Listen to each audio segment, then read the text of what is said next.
The fluorescent lights of the supermarket buzzed overhead, casting a harsh glow on the meat aisle where I stood frozen, clutching a pack of ground beef.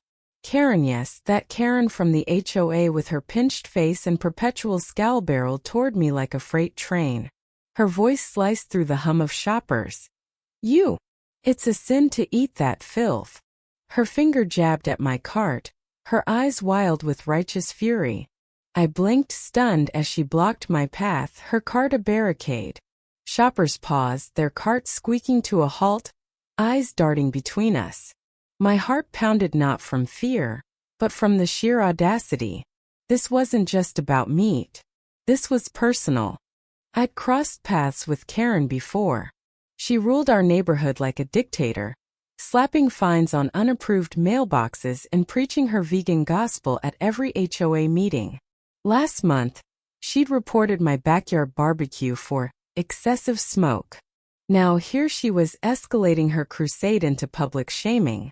I tried to step around her, but she leaned in, hissing, "You're poisoning the earth." My patience snapped. "Karen, it's just dinner. Move."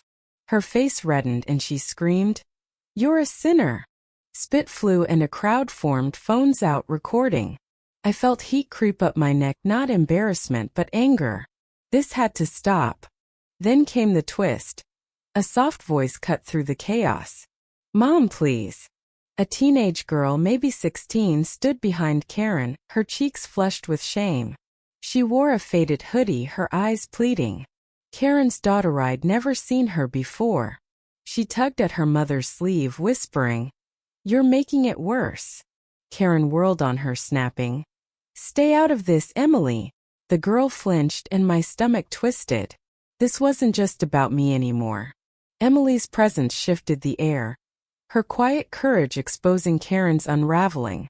The crowd murmured, sensing the tide turning. I seized the moment, my voice steady but loud. "Karen, you're harassing me. And you're humiliating your own daughter." Gasps rippled through the onlookers. Karen's eyes widened, but she doubled down, shouting, "You're all brainwashed." The confrontation peaked as a store manager, a wiry man with a name tag reading Greg, pushed through the crowd. "Ma'am, you need to calm down or leave." Karen spun on him, her voice a banshee wail. "I'm saving their souls." That's when Emily broke, tears streaming as she begged, "Mom, stop." Karen ignored her, shoving my cart so hard the beef fell, splattering on the floor. That was the line.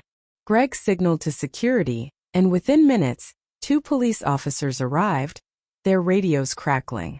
Karen's bravado faltered as they approached. "She's the problem," she shrieked, pointing at me. But the crowd, now a jury, wasn't buying it. Phone still rolling, they caught every word, every shove. Emily stood frozen, her face buried in her hands. Karen's downfall was swift. The officers asked for my side, and I recounted her tirade, her blockade, her shove.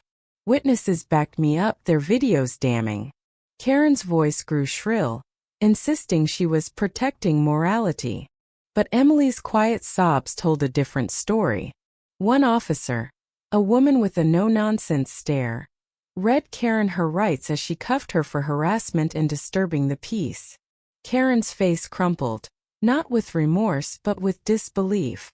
"This is persecution," she wailed as they led her away.